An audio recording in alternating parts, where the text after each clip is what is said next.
তৃষা বাবা মায়ের একমাত্র সন্তান। বাবা সরকারি চাকরি করে আর মা গৃহিণী। তৃষা এবার এসএসসি পরীক্ষা দিয়েছে, তাই দীর্ঘ ছুটির সুবাদে পরিবারসহ গ্রামের বাড়ি বেড়াতে যাবে তৃষার পরিবার। তৃষা এই প্রথম যাচ্ছে তার দাদু বাড়ি, উজানপুরে তার দাদুর বাড়ি। সেখানে তাদের বিশাল বাড়ি, বলতে গেলে রাজমহল, তবে অনেক পুরনো বাড়ি। তৃষার পূর্বপুরুষ জমিদার ছিল। বর্তমানে সেখানে তৃষার দাদু দাদা আর চাচা চাচি থাকেন। তৃষার চাচা চাচির কোনো সন্তান নেই, তাই তৃষাকে মেয়ের মতো ভালোবাসেন। অনেক বছর পর বেড়াতে আসায় সবাই খুশি হন, কিন্তু তার সাথে অজানা আশঙ্কা কাজ করে তৃষার দাদুর মাঝে। কোথায় আছেন বাবা? ভালো। তৃষাকে নিয়ে কেন এলে এখানে? প্রয়োজন হলে আমরা যেতাম। বাদ দিন এসব কথা, অনেক পুরনো কথা এসব। চলো ভেতরে চলো। তৃষা ওর দাদার কথা কিছু বুঝলো না, তাই ওর মায়ের কাছে জিজ্ঞেস করে, কিন্তু ওর মাও ব্যাপারটা এড়িয়ে যায়। দুপুরে খাওয়া দাওয়া শেষে একটু বিশ্রাম নেয় তৃষা। বিকেলে একাই বাড়ির চারপাশ দেখতে বের হয়। যেহেতু পুরনো বাড়ি, তাই তৃষার আগ্রহ বেশি। তৃষা চারপাশ দেখছিল। হঠাৎ মাটিতে তাকিয়ে তৃষার দৃষ্টি থমকে যায়। একটা নূপুর পড়ে আছে মাটিতে। তৃষা নূপুরটা দেখার জন্য হাতে নেয়। এমন সময় তৃষাকে ওর মা ডাক দেয়। তৃষা নূপুরটা হাতে নিয়েই বাড়ির দিকে হাঁটা দেয়।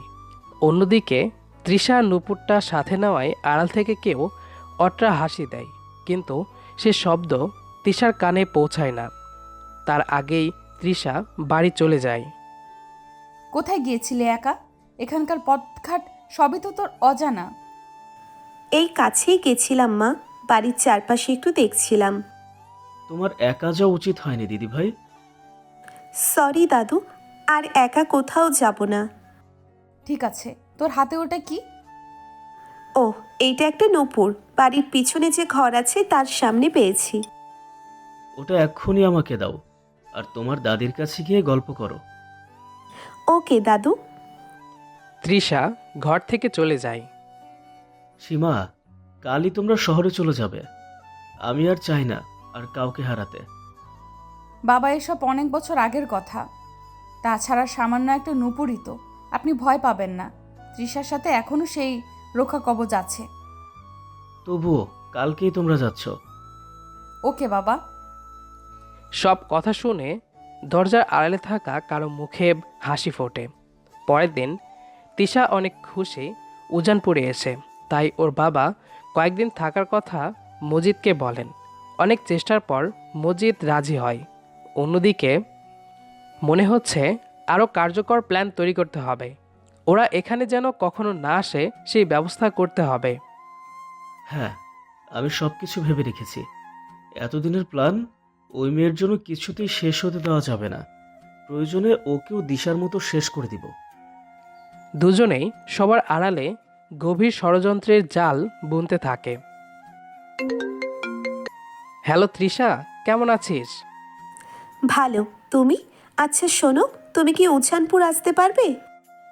হ্যাঁ, কিন্তু কেন? সবাই ঠিক আছে তো? আরে সবাই ঠিক আছে, এখানে আমি রহস্যের গন্ধ পাচ্ছি। তুমি তো এসব কেস ভালো পারো, দেখি এখানে এসে কি করো। ওকে, ডিটেলস বল।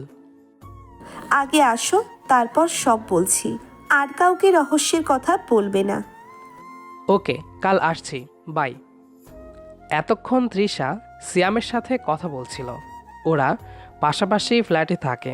সিয়াম ইন্টার দ্বিতীয় বর্ষে পড়ে, অনেক মেধাবী ছাত্র। গোয়েন্দাগিরি করা ওর এক প্রকার শখ।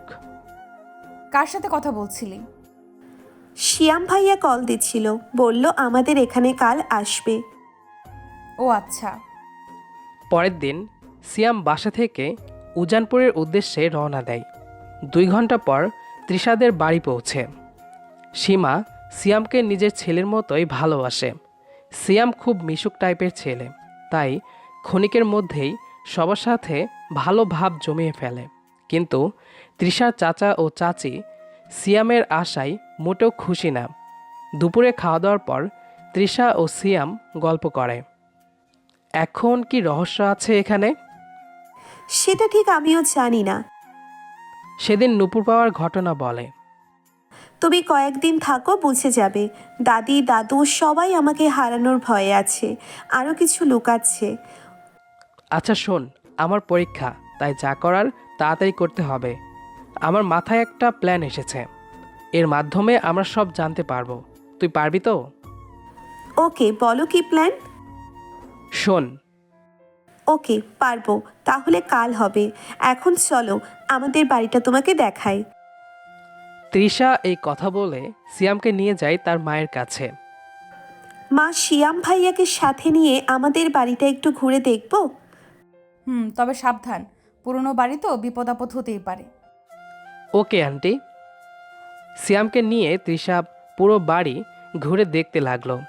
হঠাৎ একটা ঘরের দরজার সামনে এসে ওরা দাঁড়ায়। দরজার সামনে একটা নূপুর রক্তমাখা অবস্থায় পড়ে আছে। সিয়াম নূপুরটা হাতে নিয়ে পর্যবেক্ষণ করে। অনেক পুরনো নূপুর, কিন্তু রক্তের দাগ একদম তাজা, হয়তো 2-3 ঘন্টা আগের হবে। এটাই কি সেই নূপুর? না, এটা না। তৃষা আর সিয়াম কথা বলছিল, এমন সময় যে ঘরের দরজার সামনে নূপুর পেয়েছিল সেই ঘর থেকে একটা মেয়েলি কণ্ঠের আওয়াজ শুনতে পায় ওরা। আমি যা শুনছি তুমিও কি তাই শুনতে পাচ্ছ? ভয় পেও না, আমাকে দরজাটা খুলতে সাহায্য করো। তৃষা একটা ভারী পাথর সিয়ামকে এনে দেয়। সিয়াম সেটা দিয়ে দরজার তালা ভেঙে ফেলে, তারপর সাবধানে ঘরে প্রবেশ করে। বাঁচবি না তুই। এই বংশের কোনো মেয়ের সন্তানকে বাঁচতে দেব না আমি। কে তুমি? কোনো উত্তর পাওয়া গেল না। সিয়াম এসব অশরীরীতে বিশ্বাস করে না, তাই ভালো করে ঘরটা দেখতে থাকে। বুকশেফের দিকে তাকিয়ে একটা রহস্যের হাসি দেয় সিয়াম। তৃষা তো ভয়ে চুপসে গেছে। সিয়ামের হাত যে তৃষা ধরে আছে সেটা ও খেয়াল করেনি। উফ, আস্তে ধরো, হাতটা তো ভেঙে যাবে। সরি, প্লিজ এখান থেকে চলো, ভয় করছে। ধুর পাগলি, কিসের ভয়? আচ্ছা চলো, আমার হাতটা ধরে থাকো। প্রতিষ্ঠিত হবার পর আন্টিকে বলে এই হাত সারা জীবনের জন্য আমার করে নিব। তৃষা সিয়ামের কথায় লজ্জা পেয়ে দৌড়ে নিচতলায় চলে যায়। রাতে সবাই একসাথে খাওয়া দাওয়া করে ঘুমিয়ে পড়ে। সকালবেলা অনেক বেলা হয়ে যায়, কিন্তু তৃষা এখনও নাস্তা করতে আসছে না দেখে সীমা তৃষার ঘরে যায়, কিন্তু তৃষা ঘরে নেই। সারা বাড়ি খুঁজেও তৃষাকে পাওয়া যায় না। তবে তৃষার ঘরে রক্তমাখা নূপুর পায় মজিদ। এবার সবার চোখে পানি, তবে দুজনে খুব খুশি, কিন্তু সেটা প্রকাশ করছে না তারা। সীমা চিৎকার করে কাঁদছে। মজিদ তার ছেলেকে কথা শোনাচ্ছে আর নীরবে চোখের পানি ফেলছে। তোকে বলেছিলাম এখান থেকে যা। দেখলি কি হলো? চিনতে পেরেছিস? এই সেই নূপুর, যা দৃশ্যার মৃত্যুর সময় ওর ঘরে পেয়েছিলাম। 21 বছর পর সেই ঘটনার পুনরাবৃত্তি হবে আবার। সবাই নিশ্চুপ। দাদু, কিছু মনে করো না। তোমরা কি বলছো কিছু বুঝতে পারছি না, প্লিজ খুলে বলো। কি হবে আর বলে? পারবে আমার তৃষাকে এনে দিতে? চেষ্টা করব দাদু, বলো। শোনো তবে, প্রায় 22 বছর আগের কথা। তখনও আমাদের নাচ ঘরে নাচনেওয়ালি দিয়ে নাচ করানো হতো। আমার বাবা তখনও বেঁচে ছিলেন। আমরা ছিলাম 2 ভাই আর 1 বোন, আমি, আজাদ আর দিশা। তারপর একদিন সকালে বাড়ির সামনে গাছে একটা মেয়ের ঝুলন্ত লাশ পাই। তারপর কি হলো? তারপর লাশ দেখতে যাই। লাশটা ছিল আমাদের নাচঘরের নাচনেওয়ালি শিলার। আমরা সবাই বেশ অবাক হয়েছিলাম, কারণ মেয়েটা সব সময় হাসি খুশি থাকত। সে আত্মহত্যা করবে সেটা অভাবনীয়। ওর হাতে একটা চিঠি পেয়েছিলাম, তাতে লেখা ছিল শিলা আবার ফিরে আসবে এবং প্রতিশোধ নিবে। আর হ্যাঁ, ওই নূপুর শিলার পায়ে সবসময় থাকত। এই ঘটনার পর থেকে বাবার শারীরিক অবস্থা দিনে দিনে খারাপ হতে থাকে। তাই বাবার সম্পত্তির দলিল আমার হাতে দেন। দিশাকে বাবা খুব ভালোবাসতেন, তাই অর্ধেক সম্পত্তি ওর নামে করে দেন। আর বাকি আমাদের দুই ভাইয়ের নামে। আজাদ আমাদের রক্তের কেউ না, তবুও বাবা ওকে ছেলের মতোই ভালোবাসতেন। অন্যদিকে প্রতিদিন বাড়িতে ভুতুড়ে কাণ্ড শুরু হয়, কখনো লাশের পচা গন্ধ, কখনো বা নাচের শব্দ। আমরা বুঝতে পারি শিলা ফিরে এসেছে, তাই আজাদ একজন হুজুরকে এনে শিলার আত্মাকে নাচঘরে বন্দি করে। হয়তো বন্দি করতেই পারেনি, কারণ কয়েকদিন পর বাবার অস্বাভাবিকভাবে মৃত্যু হয়। তার কয়েক মাস পর একদিন দিশাকে খুঁজে পাচ্ছিলাম না। 2 দিন পর ঘরেই ওর লাশ পাই। দুজনের লাশের পাশেই এই নুপুরটা পেয়েছিলাম। এবার বুঝতে পেরেছো? সরি দাদু, তৃষা দোতলার ওপর দিকের ঘরে আছে। নূপুরের রহস্য জানতে আমরা এই নাটক করেছি। এসবের মানে কি সিয়াম? Sorry aunty. কি, উত্তর দিকের ঘর মানে তো নাচঘর। সবাই নাচঘরের উদ্দেশ্যে দোতলায় যায়। অন্যদিকে তৃষা নাচঘরের প্রতিটা জিনিস খুঁটিয়ে দেখছে। তৃষার চারপাশে যে এক অতৃপ্ত আত্মা ঘুরে বেড়াচ্ছে সেটাও বুঝতে পারে না। শিলার আত্মা তৃষাকে মনে মনে ধন্যবাদ জানায়, কারণ তৃষার জন্য আজ ওর আত্মার মুক্তি হয়েছে। হঠাৎ বাড়ি থেকে সবার চিৎকার শুনে তৃষা দরজা খুলে দেয়। মা, তুই ঠিক আছিস? হ্যাঁ, আমি তো একদম ঠিক আছি। তোমরা শান্ত হও। অনেক হয়েছে, আর না। কাল সকালেই আমরা এখান থেকে চলে যাচ্ছি। তৃষাকে সব কিছু খুলে বলে সিয়াম। আর একটা দিন সময় আছে ওদের হাতে, এর মধ্যেই সব জানতে হবে ওদের। শত্রু ঘরে আছে, একটু নজর রাখলেই সব জানতে পারবি। তোর মনে আছে সেদিন যে শব্দটা আমরা শুনেছিলাম, ওটা কোনো আত্মার আওয়াজ ছিল না। বুকশেলফের ভেতরে একটা ফোন লুকোনো ছিল, সেটাই ছিল ওই শব্দের উৎস। তার মানে কেউ আমাদের ভয় দেখিয়ে কার্য হাসিল করতে চায়, এই তো? হ্যাঁ, ঠিক তাই। তাহলে কি করবে এখন? তোমার চাচার দিকে নজর রাখতে হবে। কি? কেন? যা বলছি তাই করো। কি বলছো এসব? উনি আমাকে খুব ভালোবাসেন। হতে পারে উনি আমার আপন চাচা না, তবুও এরকম কাজ উনি করতেই পারেন না। তৃষা, আবেগ দিয়ে চিন্তা করো না, বিবেক দিয়ে ভাবো। তাছাড়া আমার ওপর কি ভরসা নেই তোমার? সিয়াম তৃষার হাত ধরে বলে। অনেক ভরসা করি। ওকে এখন থেকে নজর রাখছি। সারাদিন তৃষা ওর চাচার দিকে নজর রাখে। তেমন সন্দেহজনক কিছু চোখে পড়ে না তৃষার। সন্ধ্যার দিকে তৃষা ওর চাচার ঘরের সামনে দিয়ে যাচ্ছিল। এমন সময় কিছু কথা শুনে তৃষা দরজার আড়ালে দাঁড়িয়ে যায়। তুমি এইসব করা বন্ধ করো। আমি আর তোমার সাথে নেই। তাছাড়া শিলার আত্মা হয়তো মুক্তি পেয়ে গেছে। ও ছাড়বে না তোমাকে, কারণ তোমার বাবার পাপের সাজা তোমাকেই দিবে। চুপ করো তো। বাবা যা করেছে আমার জন্যই তো করতে চেয়েছিল। সব সম্পত্তি আমাদের করার জন্যই তো পরিকল্পনা করে প্রথমে শিলাকে খুন করে, তারপর শিলার আত্মার অজুহাতে দিশাকে খুন করে। আর ওই নুপুরটা লাশের পাশে রাখায় সবাই ভেবেছে এটা শিলার কাজ। তবে শিলার আত্মা যে সত্যি ফিরে আসবে সেটা ভাবেনি বাবা। সম্পত্তির লোভ ছেড়ে দাও। আমরা যেমন আছি ভালো আছি। সময় থাকতে এসব থেকে সরে এসো। বকবক না করে কিভাবে তৃষাকে মারা যায় সেটা ভাবো। তৃষা না থাকলে ওর বাবা আর না মা তো পাগল হয়ে যাবে। আর মজিদকে হ্যান্ডেল করা ওইটা ব্যাপার না। কী সব বলো? উনি তোমার চাচা হন। আমি নেই তোমার সাথে। কিসের চাচা? আমার বাবা ওনার আপন কেউ না। আর তুমি সাহায্য না করলে করতে হবে না, কিন্তু আমার পথের কাঁটা হয়ে দাঁড়ালে তার পরিণতি কিন্তু খারাপ হবে। তৃষা ওর চাচা চাচির এমন বার্তালাপ শুনে অবাক হয়ে যায়, যেন নিজের কানকেও বিশ্বাস করতে পারছে না। দরজার দিকে কেউ আসতেছে বুঝতে পেরে তৃষা দরজার কাছ থেকে চলে যায়। সিয়ামের কাছে সব খুলে বলে। আমি ঠিক এটাই সন্দেহ করেছিলাম। তার মানে শিলার আত্মা এখনও আছে। তবে সে তোমার ক্ষতি করবে না, কারণ তোমার যদি খারাপ চাইতো তবে সেদিন নাচঘরেই তোমার ক্ষতি করতে পারতো। ঠিক বলেছ। চলো নাচঘরে চলো, সাবধানে কেউ যেন দেখতে না পায়। এই রাতে সেখানে যাবে? না মানে? কিছু হবে না পাগলি, চলো আমার সাথে। সিয়াম তৃষার হাত ধরে নিয়ে নাচঘরের দিকে যায়। অন্যদিকে তৃষার মা সব জামাকাপড় গুছিয়ে নেয়। সকালে শহরে ফিরে যাবে তৃষারা। তৃষা আর সিয়াম নাচঘরে পৌঁছে সিয়াম ঘরের সব কিছু নিখুঁতভাবে পর্যবেক্ষণ করে।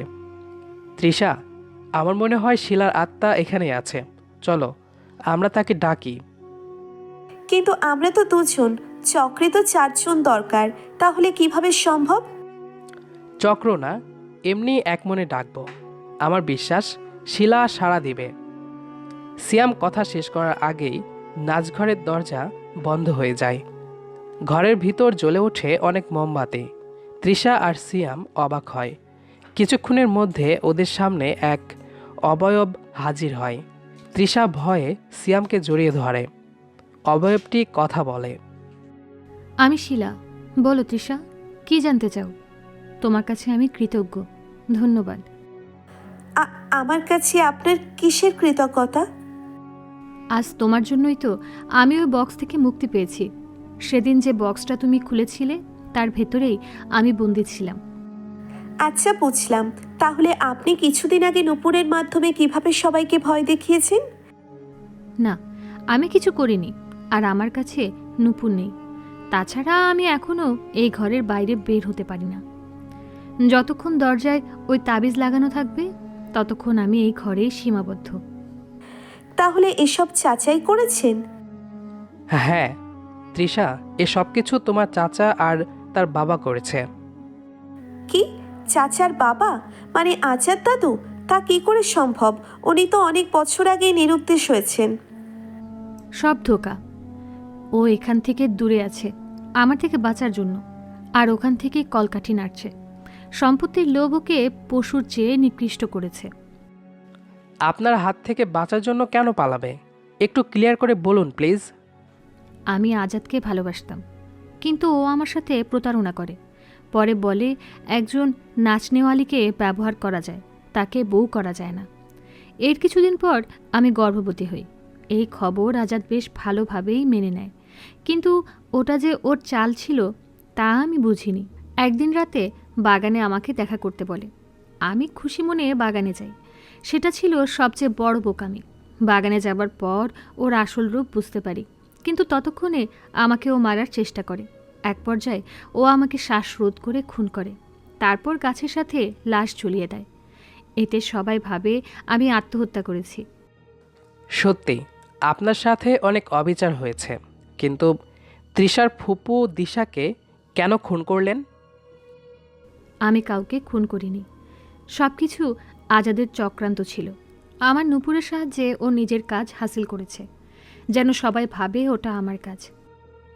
কিন্তু দিশাকে কেন খুন করে? সম্পত্তির জন্য। শুনেছিলাম দিশার নামেই সম্পত্তির অর্ধেক লেখা ছিল, আর দিশাকে শেষ করে দেওয়ার সেই সম্পত্তির অর্ধেক পায় আজাদ, আর এখন পড়ে আছে তিশার পিছনে। হ্যাঁ, তৃষা সন্ধ্যার সময়ে ওর চাচার সব কথা শুনে ফেলেছে। অনেক ধন্যবাদ আপনাকে। ধন্যবাদ দেওয়ার কিছু নেই। দয়া করে আমার জন্য আর একটু সাহায্য করো। অবশ্যই, বলুন কি করতে হবে।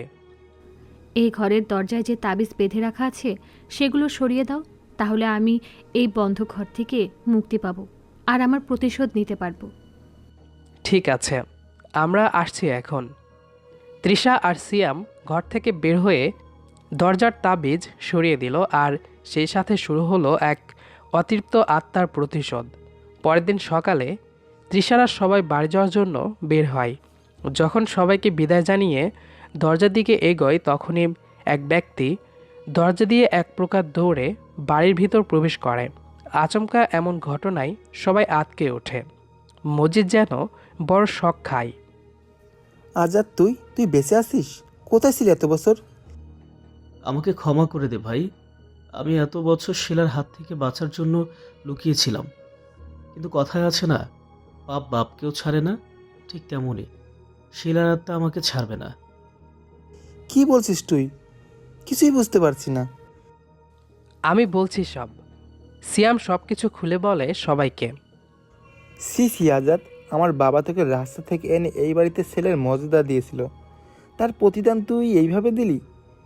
আর তোর ছেলে শান্ত, যাকে কিনা তিশা আপন চাচার চোখে দেখতো, সে তিশাকে খুন করতে চেয়েছিল। অবশ্য ছেলেও তো বাবার মতোই হবে। মজিদ কথা শেষ করার সাথে সাথে প্রচণ্ড বাতাস শুরু হয়। কিছুক্ষণের মধ্যে শিলার আত্মা উপস্থিত হয়। সবাই চমকে যায়। আজাদ দৌড়ে দরজার দিকে পালানোর চেষ্টা করে, কিন্তু শিলা আজাদকে ধরে ফেলে। অনেক আকুতি মিনতি করে আজাদ, কিন্তু হঠাৎ করে আজাদকে নিয়ে শিলা অদৃশ্য হয়ে যায়। শান্ত প্রচুর পরিমাণে ঘামছে। এত বছরের পাপের শাস্তি পেল আজাদ, এটাই ওর প্রাপ্য ছিল। আর শান্ত এখনো সময় আছে, নিজেকে বদলে ফেলো। আমাকে ক্ষমা করে দি তৃষা, আমি ভালো হয়ে যাব। হ্যাঁ, এবার থেকে সত্যিকারের ভালোবাসতে শেখো। তোমাকে খুব ভালোবাসি চাচ্ছু। সব কিছু মিটমাট হয়ে যায়। তিশারা আরও কয়েকদিন পর শহরে চলে যায়। কিছুদিন পর তৃষা কলেজে ভর্তি হয়। সিয়াম এইচএসসি পরীক্ষায় ভালো রেজাল্ট করে অনার্সে ভর্তি হয়। মাঝে মাঝে দেখা করা, ফোনে কথা বলা, এভাবে ভালোই কাটছে দিন। তৃষার পরিবার এবং সিয়ামের পরিবার ওদের সম্পর্কের ব্যাপারে জানে, তাই ওদের বিয়ে ঠিক করে ফেলে। তৃষা এইচএসসি দেবার পর ওদের বিয়ে হবে।